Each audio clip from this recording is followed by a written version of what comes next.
नमस्कार दोस्तों, M&C education welcomes you all.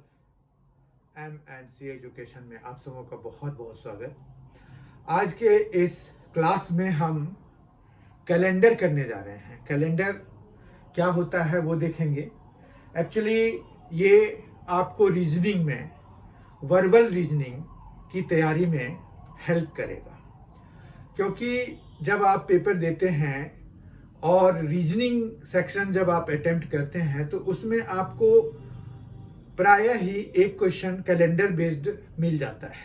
Calendar based questions क्या है, मैं उसको एक्सप्लेन करता हूँ।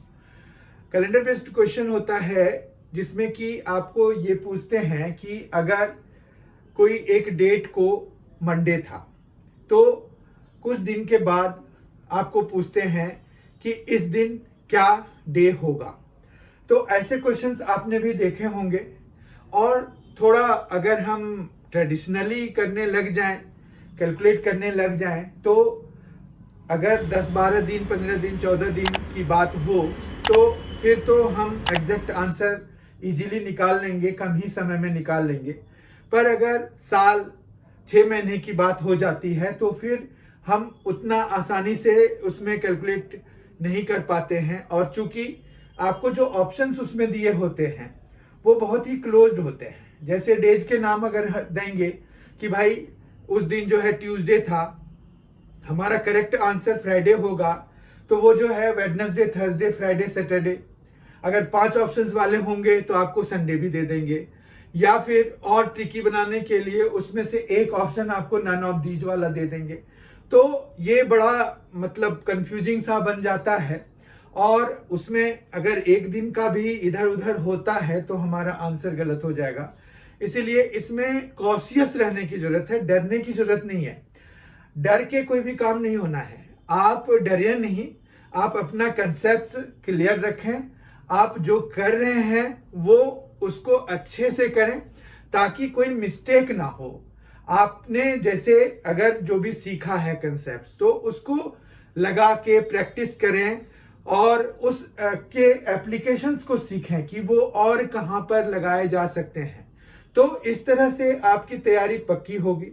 तो आज जो है हम कैलेंडर शुरू करने जा रहे हैं। बिना कोई देरी किए हम कैलेंडर के बारे में जानना चाहते हैं। तो कैलेंडर एक्चुअली क्या होता है? कैलेंडर जो है 12 मंथ्स का एक कलेक्शन होता है। उसमें नंबर्स लिखे होते हैं, डेज लिखे होते हैं।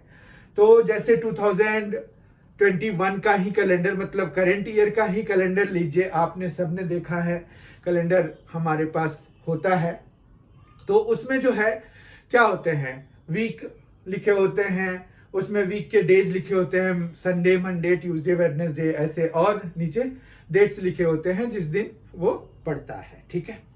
तो हमें कैलेंडर बेस्ड क्वेश्चंस के लिए वो पहले तो आपको क्या देंगे, वो देंगे कि जैसे फला डेट को मंडे था, तो आप फिर कुछ दिन के बाद का या कुछ दिन पहले का आपको पूछेंगे कि इस दिन कितना था या इस दिन कितना होगा, मतलब कौन सा डे होगा। तो ये आप माइंड में रखिए। ऐसे क्वेश्चंस आपने देखे होंगे, डरावने भी लगते हैं कई बार अगर हमने कोई क्वेश्चन नहीं किया होता है या कोई क्वेश्चन ऐसा हमें मिल जाता है जो कि जिस तरह का क्वेश्चन हमने पहले अटेम्प्ट नहीं किया होता है, तो उसमें जो है ना हमें दिक्कत आती है। ठीक है।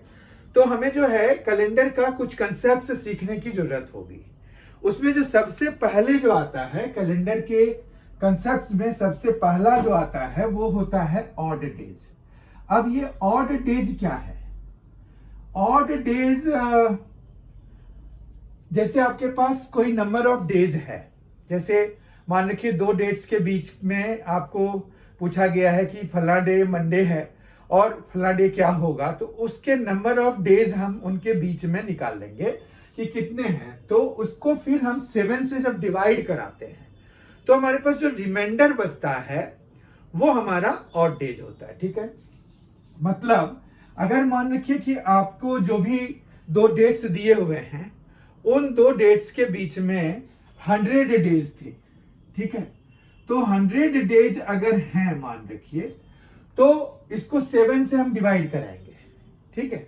तो 7 से हमने डिवाइड कराया 100 को, तो ये जो है देखिए क्या आ रहा है,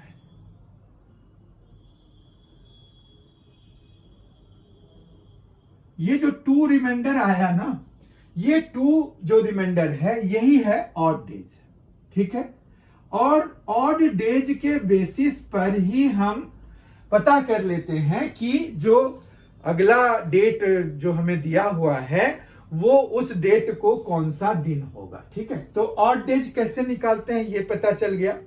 अब ऑड डेज के कंसेप्ट्स को हम जो है ईयर पे लगाते हैं। अब हमारे पास अगर ईयर की बात कर रहे हैं तो आपको पता है कि ईयर 2 तरह का होता है। कौन कौन सा ईयर 2 तरह का कौन कौन सा हो गया हमारे पास? एक होता है नॉर्मल ईयर, ऑर्डिनरी ईयर कह सकते हैं। तो ईयर में क्या क्या है? एक तो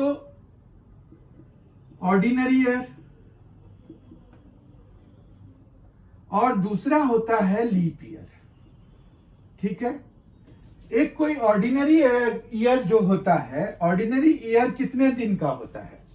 ऑर्डिनरी ईयर जो होता है, ऑर्डिनरी ईयर होता है 365 डेज का, जबकि लीप ईयर होता है 366 डेज का।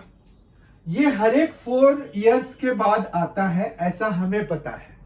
पर आपको एक और कंसेप्ट अभी मैं बताऊंगा जिससे कि आपको पता चलेगा कि कुछ समय के बाद ये जो है 8 साल के बाद भी आता है, मतलब हर एक 4 साल में ये आए, ये जरूरी नहीं है।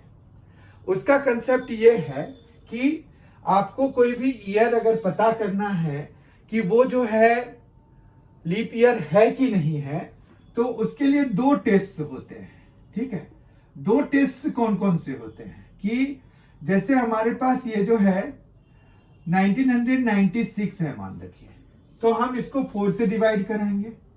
ये 4 से डिवाइड हो रहा है, ये 4 से डिविजिबल है, क्योंकि 96 डिविजिबल है तो 4 से ये डिविजिबल है, ये हमें पता है। डिविजिबिलिटी रूल हमने किया हुआ है क्वांटिटेटिव एप्टीट्यूड में, ठीक है। तो अगर आपने अभी नहीं किया है तो इसका वीडियो है हमारा प्लेलिस्ट में जाइए, क्वांटिटेटिव एप्टीट्यूड का, एमएनसी एजुकेशन का, तो वहां पर डिविजिबिलिटी रूल का पूरा एक वीडियो बना हुआ है, उसमें हमने सारे डिस्कस करे हैं। 4 के डिविजिबिलिटी के लिए हमने ये डिस्कस किया था कि जो लास्ट के 2 डिजिट्स होते हैं वो 4 से डिविजिबल होने चाहिए, तो वो 4 से, ये देखिए 96 जो है 4 से डिविजिबल है, इसीलिए 1996 भी 4 से डिविजिबल होगा, ठीक है। तो ये जो है एक लीप ईयर हो गया, ओके।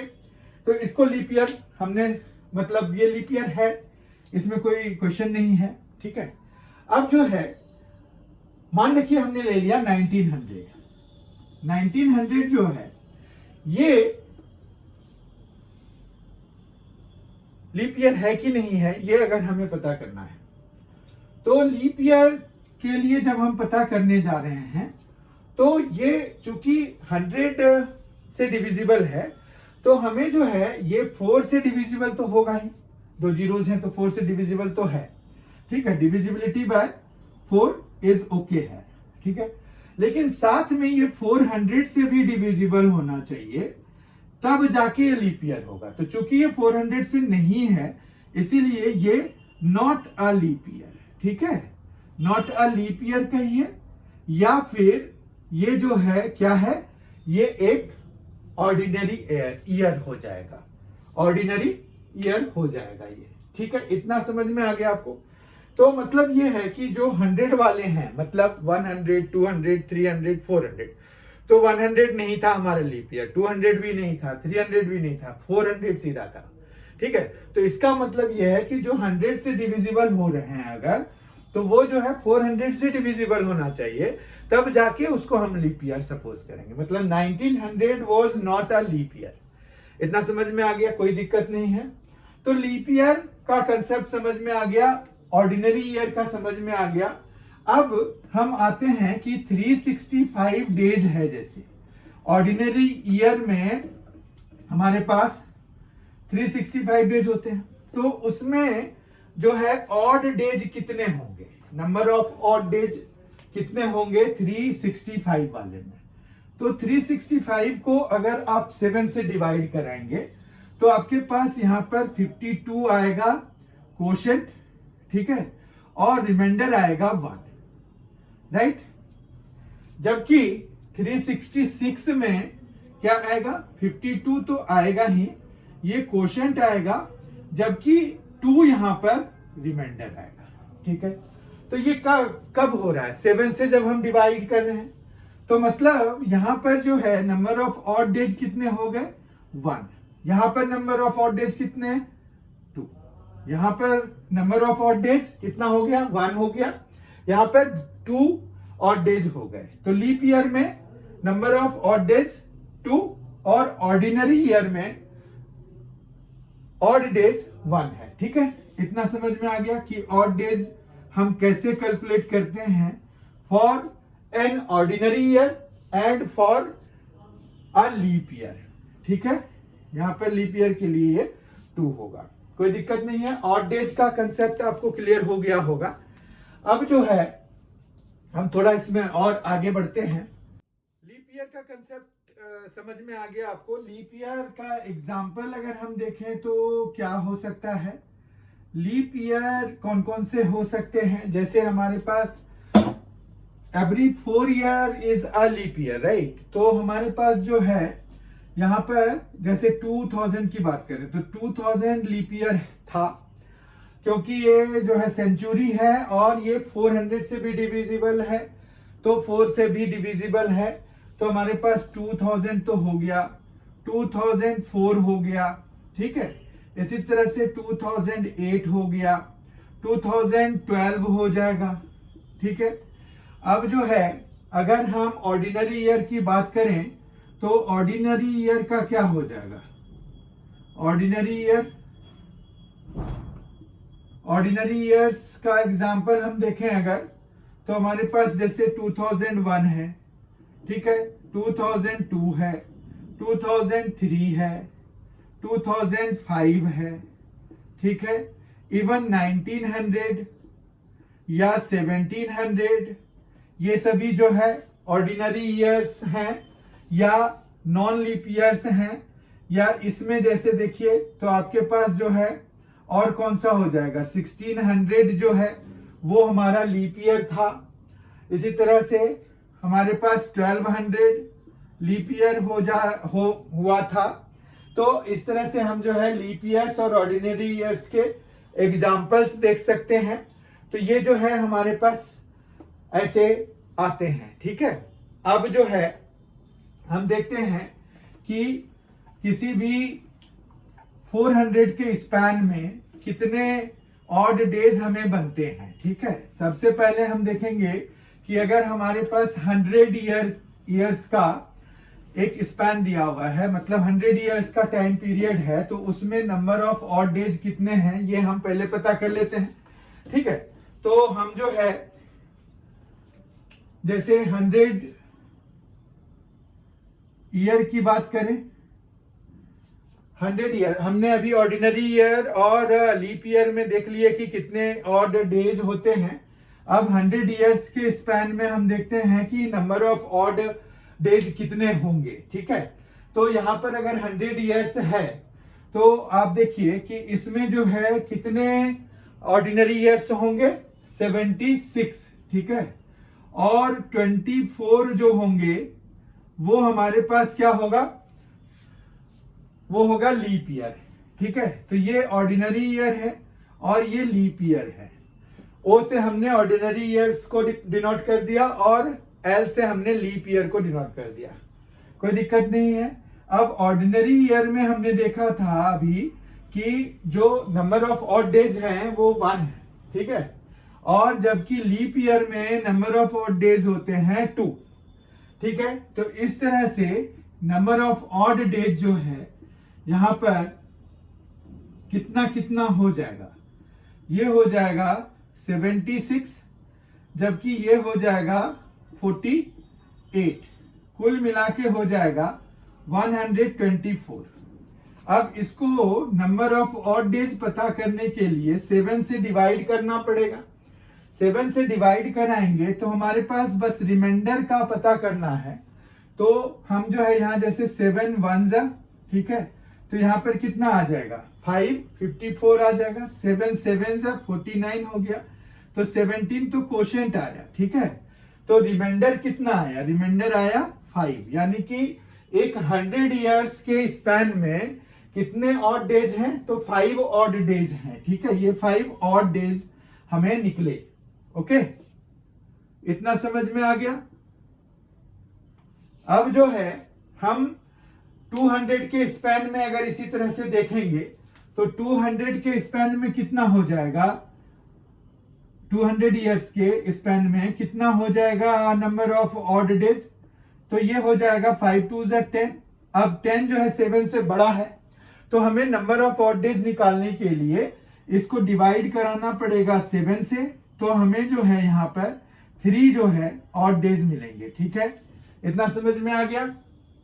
फिर हमारे पास 300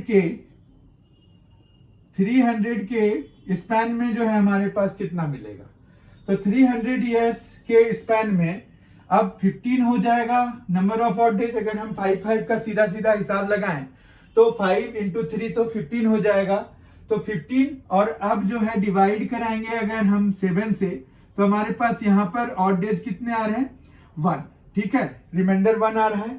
तो ये ऑड डेज हमें मिल रहे हैं। ओके, अब जैसे 400 ईयर्स पे आएंगे अगर, तो 400 ईयर्स पे क्या होगा, देखिए 400 ईयर्स है, 400 ईयर्स में हमें टोटल 20 तो सीधा सीधा हो रहा है। अब जो है यहां पर एक और चीज है कि ये 400 वाला जो 400th ईयर है वो लीप ईयर होगा, तो उसमें जो है ये 24 की जगह 25 हो जाएगा। मतलब 300 से 400th ईयर तक जो जाएंगे तो हमें 24 तो जैसे मिल रहे थे वो मिलेंगे ही, लेकिन ये जो 400th ईयर है वो भी एक लीप ईयर है, तो हमारे पास जो है यहाँ पर एक बढ़ जाएगा, ठीक है। तो हमारे पास यहाँ पर टोटल कितना आ जाएगा, 21 आ जाएगा, ठीक है, 21 आ जाएगा। 21 जो है 7 से कंप्लीटली डिविजिबल है, तो ये 0 ऑड डेज आ गए, समझ में आया। तो 0 ऑड डेज आ गया, इसका मतलब है कि 400 ईयर के बाद, 400 ईयर्स के बाद जो है कोई ऑड डेज बचा नहीं, तो वो कैलेंडर जो है रिपीट होना शुरू हो जाएगा। आई बात समझ में। तो ये तो है कि 400 ईयर्स के बाद तो कंपलसरी रिपीट तो है ही, बीच में भी हमारे पास कम इंटरवल पे भी कुछ कैलेंडर्स के मंथ्स या जो जैसे डेट्स हैं, करस्पॉन्डिंग डेज एंड डेट्स, वो सेम होते हैं, तो वो भी हम अभी डिस्कस करेंगे।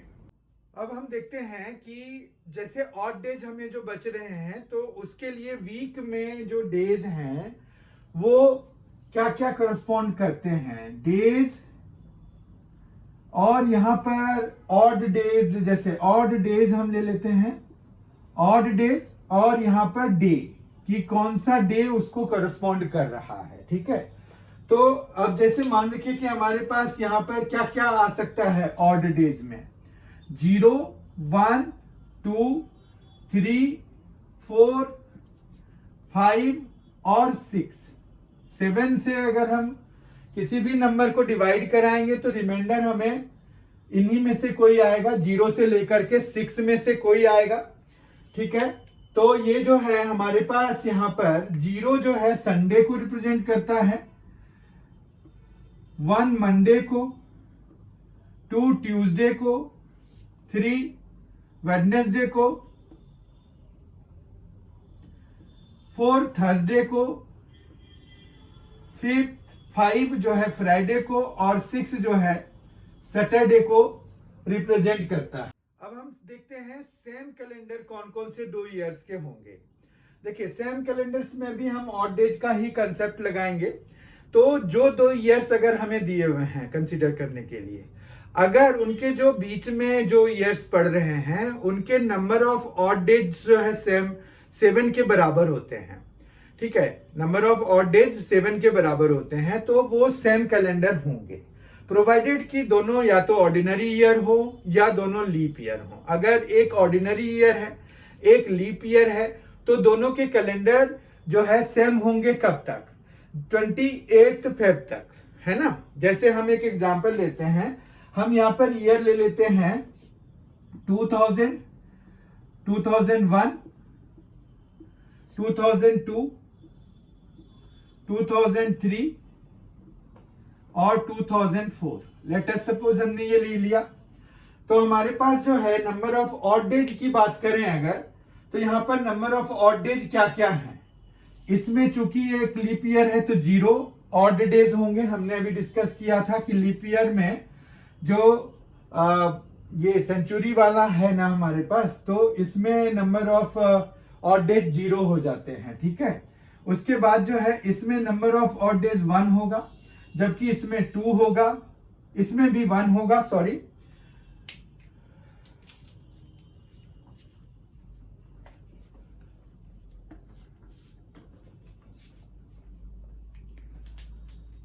टू 2002 भी ऑर्डिनरी ईयर है तो इसलिए इसमें भी 1 होगा। 2003 भी ऑर्डिनरी ईयर है तो इसमें भी 1 होगा, जबकि 2004 में ये 2 हो जाएगा।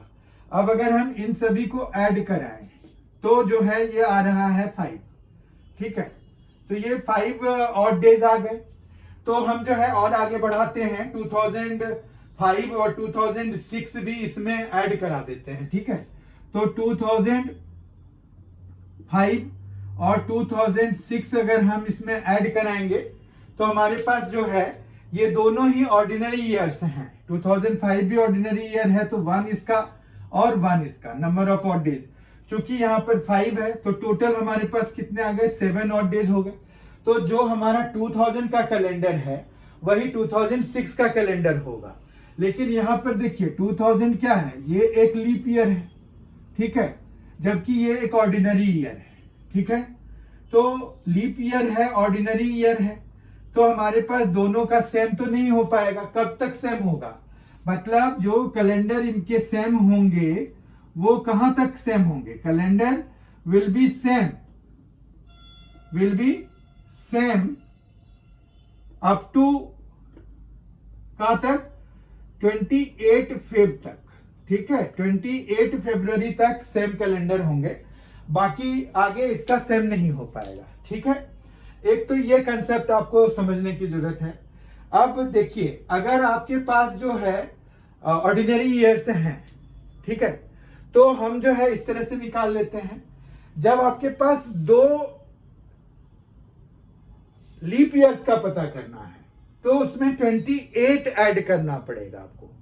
जैसे अगर 2000 में जो भी कैलेंडर है वही सेम कैलेंडर होगा 2028 में। तो मतलब अगर हमें ये चाहिए कि सेम कैलेंडर एकदम एग्जैक्टली चाहिए किसी लीप ईयर का, तो आपको 28 ऐड करना पड़ेगा। तो 2028 में वही सेम कैलेंडर होगा जो 2000 में है। क्योंकि अगर आप इसी तरह से ऐड करके देखेंगे तो 2006 तक तो हमारे पास आ गया है। 2007 में क्या होगा, 2007 में हमारे पास ऑड ईयर्स जो ऑड डेज हैं वो 1 होगा। 8 में हमारे पास 2 हो जाएगा, 9 में 1, 10 में 1, 11 1, 12 ये 2 हो जाएगा, फिर 13 1, 14 में 1, 15 में 1, 16 में फिर 2 हो जाएगा। इस तरह से 17 में 1, 18 में 1, 19 में 1, 20 में 2, 21 में 1, 22 में 1, 23 में 1, 24 में 2, 25 में 1, 26 में 1, 27 में 1 और 28 में 2, ठीक है। अब अगर इन सभी नंबर्स को हम ऐड करते हैं तो हमारे पास ऑलरेडी ये 7 आ चुका है, 8, 10, 11, 12, 13, 15, 16, 17, 18, 20, 21, 22, 23, 25, 26, 27, 28, 30, 31, 32, 33 और 35। तो 35 जो है 7 से डिविजिबल है। तो ये 28 ऐड करने से हमें लीप ईयर सेम आएगा, क्योंकि ऐसे ही कॉम्बिनेशन बन रहे हैं। अगर आप कोई और लेंगे, जैसे यहाँ पर 7 है, तो देखिए एक ये क्या था, ये लीप ईयर, जबकि ये ऑड ईयर ऑर्डिनरी ईयर है। उसी तरह से हमारे पास यहाँ पर अगर देखें तो फिर 14 कब बन रहा है, तो 7 जब ये बनेगा तो 1 है, 2 3 4 5 6 या 8 हो गया, बात नहीं बनी, समझ रहे हैं। इसी तरह से जब आप जाएंगे तो आप देखेंगे कि 7 का जो प्रोडक्ट वाला बन रहा है वो हमारा ऑर्डिनरी ईयर पे बन रहा है, वो हमारा लीप ईयर पे नहीं बन रहा है, वो 28 ईयर्स के बाद ही बन रहा है, ठीक है। तो ये आपको समझ में आ गया होगा। अब हम 2 ऑर्डिनरी ईयर्स का देख लेते हैं कि आखिर कितने साल के बाद वो रिपीट करते हैं। अब जैसे देखिए 2001 आपने लिया हुआ है, 1 1 1 2, ये 5 हो गया, 6 और 7 हो गया। तो 2001 का जो कैलेंडर है वही आपका 2006 का कैलेंडर हो जाएगा, समझ रहे हैं आप। तो यहां पर जो है आप देखिए 2001 का है तो यहां पर 1 2 3 5 और 6 एंड 7, तो हमारे पास जो सेम कैलेंडर होगा वो 2001 का और 2007 का, मतलब 6 हमें ऐड करना पड़ेगा, क्योंकि 6 तक जाके ये नंबर ऑफ ऑड डेज 0 हो गया। तो मतलब हमारे पास जो इसका नेक्स्ट ईयर है उसका कैलेंडर सेम होगा 2001 का। अब 2001 भी ऑर्डिनरी ईयर है और 2007 भी ऑर्डिनरी ईयर है, तो हम जो है इसमें +6 ऐड करके 2007 निकाला और ये दोनों का कैलेंडर सेम हो गया। तो ऑर्डिनरी ईयर के लिए आप 6 ऐड कर दीजिए तो आपको सेम कैलेंडर मिलेगा, और लीप ईयर के लिए 28 ऐड कर दीजिए, ठीक है। साथ में आप चेक भी कर लीजिए पुट करके, क्योंकि फिर वो 1900 जैसे अगर बीच में वो लीप ईयर जो आता है कई बार 8 साल के बाद आता है, तो अगर सेंचुरी बीच में है तो जरूर एक बार चेक कर लीजिए कि वो सही फिट बैठ रहा है कि नहीं। देखिए अब ये क्वेश्चन हम करेंगे, यहाँ पर हमें एक चीज पूछी गई है कि 1 जनवरी 2021 को फ्राइडे है, वो आप कैलेंडर से वेरीफाई कर लीजिए। 1 जनवरी 2021 को फ्राइडे था, तो 26 नवंबर 2021 को कौन सा डे होगा ये हमें पता करना है। अगर तो देखिए जनवरी में 1 जनवरी तो आ चुका, ये हमारा यहाँ काउंट हो चुका है, तो हम जो है number of odd days calculate करेंगे जनवरी से नवंबर के बीच में। लेकिन अब जनवरी में जैसे ऐसे तो हमारे पास जनवरी में क्या होगा, अगर हम ईयर 2021 कंसीडर कर रहे हैं तो जनवरी में नंबर ऑफ ऑड डेज तो 3 होते हैं, ठीक है। लेकिन हम 1 जनवरी तो ले चुके हैं, तो हमारे पास यहाँ पर कितने हो जाएंगे 2, ठीक है। फिर फरवरी में क्या होगा, फरवरी चूंकि ये देखिए ये कौन सा ईयर है, ये ऑर्डिनरी ईयर है, तो फरवरी 28 डेज का होगा, तो वो 7 से कंप्लीटली डिविजिबल है, तो यहाँ पर 0, ठीक है। मार्च पे आइए, मार्च में 31 डेज होते हैं, तो हम जब 7 से डिवाइड कराएंगे तो हमें रिमाइंडर मिलेगा 3, ठीक है। अप्रैल में हमारे पास 2, मई में हमारे पास 3, जून में कितने होंगे 2, फिर जुलाई में 3, अगस्त में भी 3, क्योंकि ये जुलाई और अगस्त दोनों ही महीने कॉन्जिक्यूटिव मंथ्स हैं, फिर भी ये 3 डेज के होते हैं। फिर अगस्त के बाद सितंबर में जो है 2 डेज होंगे, ऑड डेज 2 ऑड डेज होंगे, और अक्टूबर में 3 ऑड डेज होंगे क्योंकि 31 डेज का होता है। अब नवंबर में जो है हमें ऑड डेज नहीं लेके नंबर ऑफ डेज ही हम लिख देंगे, 26 नवंबर का चाहिए हमें, तो 26 हम यहां पर लिख देंगे, ठीक है। अब इन सभी को हमें ऐड करना है, राइट, ताकि हम पता कर पाए कि कितने ऑड डेज हैं इसमें, ठीक है। ऑड डेज हम कैसे निकालेंगे, even if these are the odd days, फिर भी हम इनको ऐड करके 7 से डिवाइड करेंगे, क्योंकि जैसे ही नंबर ऑफ ऑड डेज हमारा 7 से बड़ा हो जाता है सम करने के कारण, तो वो जो है फिर हम 7 से डिवाइड करके ये पता करते हैं कि how many odd days are there, ठीक है। तो आप देखिए यहाँ पर 2 है, 3 5 और 2 7, 3 10, 2 12, 3 15, 3 18, फिर 20 और 3 23 और 26, तो 49 हो गए। तो 49 डेज हमारे पास है ऑड डेज प्लस जो नंबर ऑफ डेज है। अब 49 अगर देखिए तो 7 से जब आप डिवाइड कराएंगे इसको तो आपको जो है रिमाइंडर क्या मिलेगा, 0। ये रिमाइंडर मिल रहा है 0, यानी कि 0 ऑड डेज हो गए। तो जो 1 जनवरी को था हमारा फ्राइडे, तो वही हमारा 26 नवंबर 2021 को भी है। तो अभी निकला है 26 नवंबर 2021 वो फ्राइडे था। तो ये देखिए, ये इस तरह से हम कैलकुलेट करते हैं। तो ये तो हो गया कि मंथ वाइज हम कैसे कैलकुलेट करते हैं अगर हमें एक ही साल के 2 डेट्स दिए हुए हैं तो, ठीक है। या फिर बहुत नियर बाय ईयर के दिए हुए हैं। अगर मान रखिए कि कोई एक महीना हमें नवंबर 2020 का दिया होता और मई में कोई महीना दिया होता या अक्टूबर में भी दिया होता, मतलब एक साल के बाद भी दिया होता, नवंबर का दिया होता, 11 महीने के बाद दिया होता, तो भी हम इसी तरह से मंथ वाइज निकालते हैं, ठीक है। वो डेट जो है वो इंक्लूड नहीं कराते हैं, ये भी आप ध्यान रखिए, ठीक है। देखिए, जब नियर बाय डेज के लिए तो हमने देख लिया कि हमें जैसे नियर बाय डेट्स दिए हुए थे, तो हमने पता कर लिया कि जैसे 1 जनवरी को फ्राइडे था तो 26 नवंबर को कौन सा होगा, ये तो हमने पता कर लिया।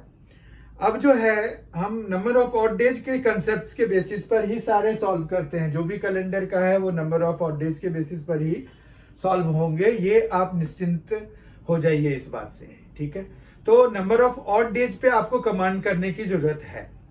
अब जो है यहाँ पर अगर हम देखें, ये क्वेश्चन लेते हैं, Raju and Nirmala celebrated their first wedding anniversary on Sunday the 5th December 1993. What would be the day of their wedding anniversary in 1997? अब हमें पता है कि अगर वेडिंग एनिवर्सरी मना रहे हैं तो चूंकि अगर उसने 5 दिसंबर को मनाया है तो वो चाहे किसी भी ईयर में मनाए तो वो मनाएगा तो 5 दिसंबर को ही, ठीक है। तो 5 दिसंबर को ही मनाएगा, ये तो हमें पता चल गया।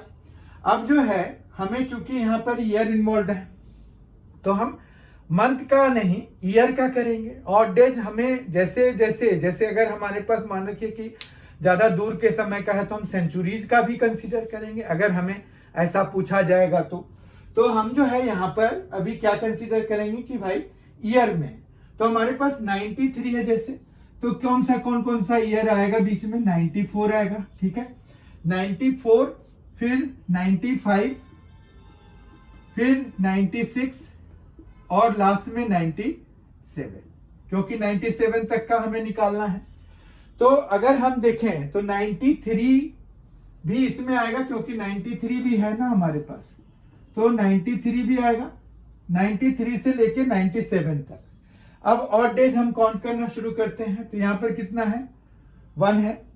94 भी ऑर्डिनरी ईयर ही है तो ये भी 1 है। 95 भी ऑर्डिनरी ईयर है तो ये भी 1 है।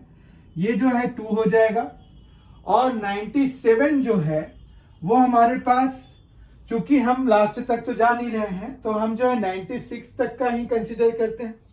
तो हमारे पास 1, 2, 3 और 2, 5 ऑर्डिनरी, जो 5 ऑड डेज आ गए उनके बीच में, ठीक है। 5 ऑड डेज अगर हमारे पास आ गए हैं तो अब ये संडे था तो 5 ऑड डेज का क्या क्या हो जाएगा, मंडे, ट्यूसडे, वेडनेसडे, थर्सडे और फ्राइडे।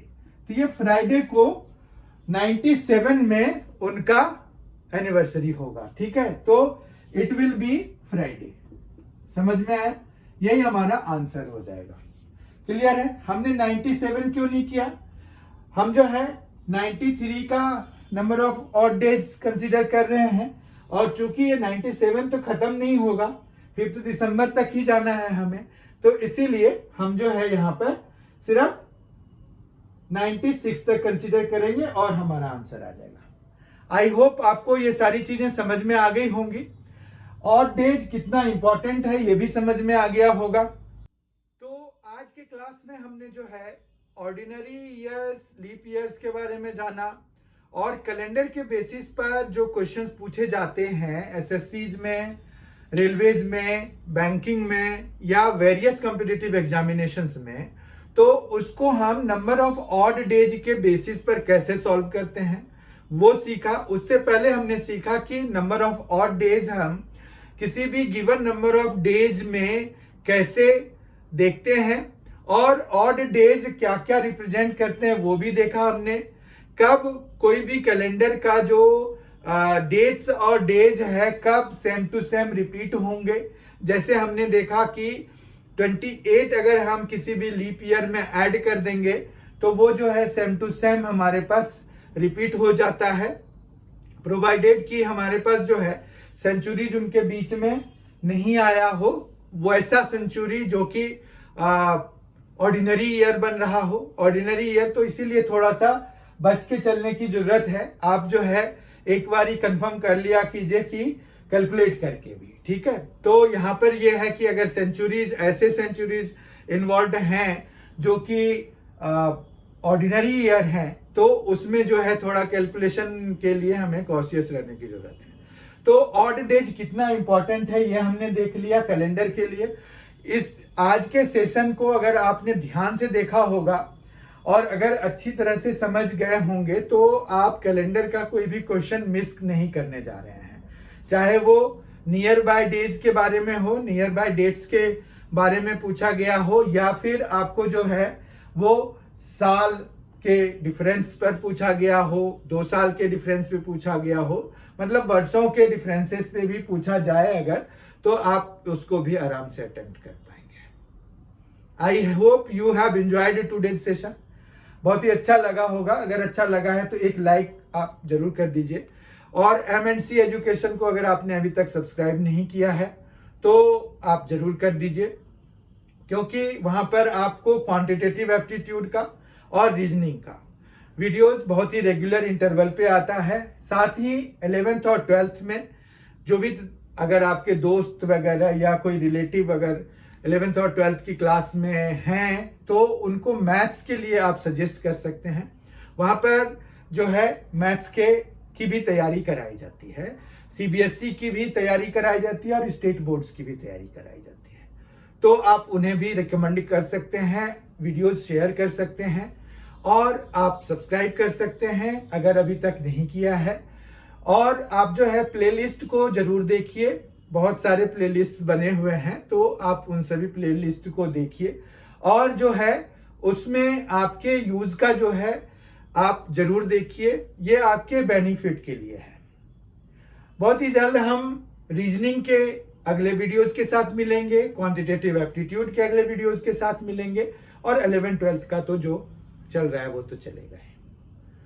सब्सक्राइब कर लीजिए, बेल आइकन प्रेस कर दीजिए, ताकि आपको MNC एजुकेशन के द्वारा जो भी वीडियो अपलोड किए जाए तो उसकी जानकारी तत्काल मिल जाए। Thanks a lot.